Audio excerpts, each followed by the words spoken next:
پہلے تو سب لوگوں کا ایک ہی مذہب تھا، لیکن وہ آپس میں اختلاف کرنے لگے تو خدا نے ان کی طرف بشارت دینے والے اور ڈر سنانے والے پیغمبر بھیجے اور ان پر سچائی کے ساتھ کتابیں نازل کی، تاکہ جن امور میں لوگ اختلاف کرتے تھے ان کا ان میں فیصلہ کر دے۔ اور اس میں اختلاف بھی انہی لوگوں نے کیا جن کو کتاب دی گئی تھی، باوجود کہ ان کے پاس کھلے ہوئے احکام آ چکے تھے۔ اور یہ اختلاف انہوں نے صرف آپس کی ضد سے کیا، تو جس امر حق میں وہ اختلاف کرتے تھے خدا نے اپنی مہربانی سے مومنوں کو اس کی راہ دکھا دی، اور خدا جس کو چاہتا ہے سیدھا رستہ دکھا دیتا ہے۔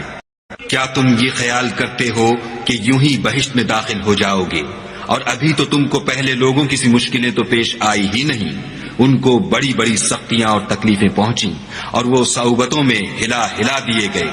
یہاں تک کہ پیغمبر اور مومن لوگ جو ان کے ساتھ تھے سب پکار اٹھے کہ کب خدا کی مدد آئے گی۔ دیکھو خدا کی مدد ان قریب آیا چاہتی ہے۔ اے محمد صلی اللہ علیہ وآلہ وسلم، لوگ تم سے پوچھتے ہیں کہ خدا کی راہ میں کس طرح کا مال خرچ کریں۔ کہہ دو کہ جو چاہو خرچ کرو، لیکن جو مال خرچ کرنا چاہو وہ درجہ بدرجہ اہل استحقاق یعنی ماں باپ کو اور قریب کے رشتہ داروں کو اور یتیموں کو اور محتاجوں کو اور مسافروں کو سب کو دو، اور جو بھلائی تم کرو گے خدا اس کو جانتا ہے۔